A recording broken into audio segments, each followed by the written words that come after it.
আসসালামু আলাইকুম। বাংলাদেশ বেতার রংপুর স্থানীয় খবরে আমন্ত্রণ জানাচ্ছি তাহমিনা শিরিন।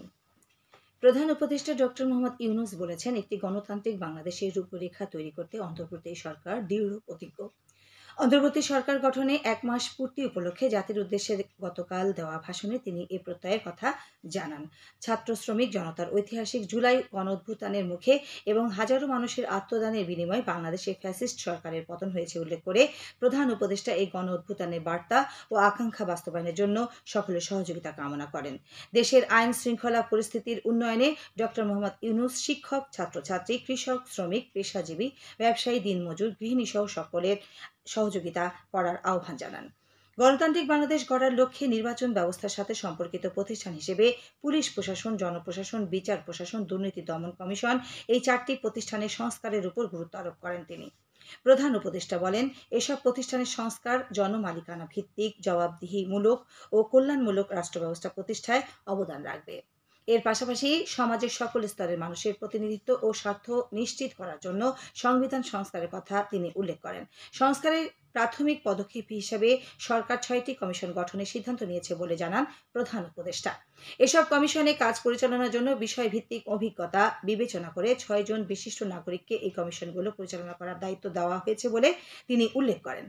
এর আগে বক্তব্যের শুরুতে ডক্টর মোহাম্মদ ইউনূস জুলাই-আগস্ট মাসে ফ্যাসিবাদের বিরুদ্ধে ছাত্র শ্রমিক জনতার গণ অভ্যুত্থানের নিহত সকল শহীদদের প্রতি শ্রদ্ধা জানান। এ সময় তিনি আবারও উল্লেখ করেন যে গণ অভ্যুত্থানে সকল শহীদ পরিবারকে পুনর্বাসন করা হবে।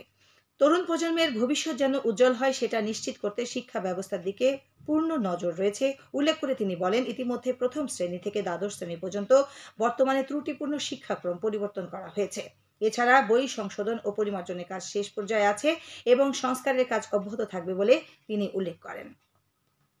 বৈষম্যহীন ও টেকসই উন্নয়ন লক্ষ্য অর্জনে সরকার উন্নয়ন কৌশল পুনর্বিন্যাস করার লক্ষ্যে 12 সদস্য বিশিষ্ট একটি টাস্কফোর্স গঠন করেছে।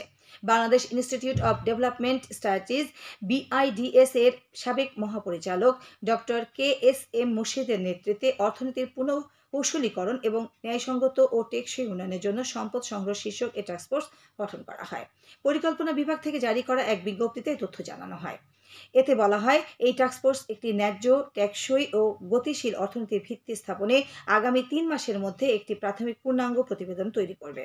প্রজ্ঞাপনে আরও বলা হয়, পরিকল্পনা কমিশনের সাধারণ অর্থনীতি বিভাগের GDর সদস্য টাস্কফোর্সের সদস্য সচিব হিসাবে দায়িত্ব পালন করবেন।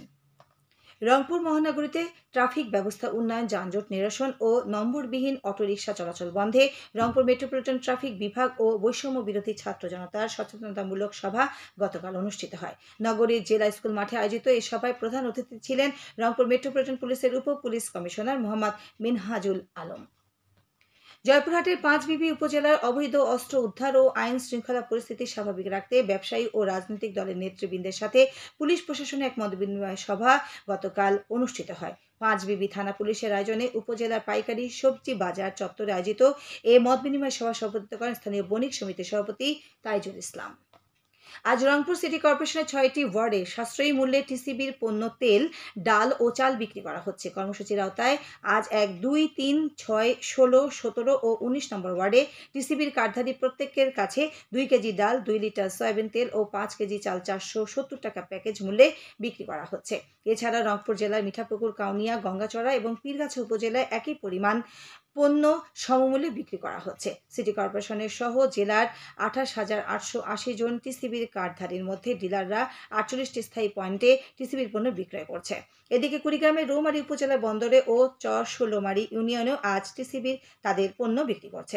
উপজেলায় মোট 21,920টি কার্ডধারী পরিবারে সরকার নির্ধারিত ভর্তুকি মূল্যে একটি কার্ডের বিপরীতে 5 কেজি চাল, 2 কেজি মসুর ডাল ও 2 লিটার সয়াবিন তেল 470 টাকায় বিক্রি করছে। কুড়িগ্রামের রৌমারী উপজেলার ষোলোমারী ইউনিয়ন পরিষদ হলরুমে আজ সকালে বাল্যবিবাহ প্রতিরোধ বিষয়ক এক সমন্বয় সভা অনুষ্ঠিত হয়েছে। স্থানীয় ইউনিয়ন পরিষদ চেয়ারম্যান মোহাম্মদ নজরুল ইসলাম এতে সভাপতিত্ব করেন। সভায় বাল্যবিবাহ প্রতিরোধে আইনি তৎপরতা বৃদ্ধি, অভিভাবকদের নিয়ে উঠান বৈঠক এবং বিদ্যালয়গুলোতে সচেতনতামূলক অভিভাবক সমাবেশ আয়োজনের সিদ্ধান্ত নেওয়া হয়।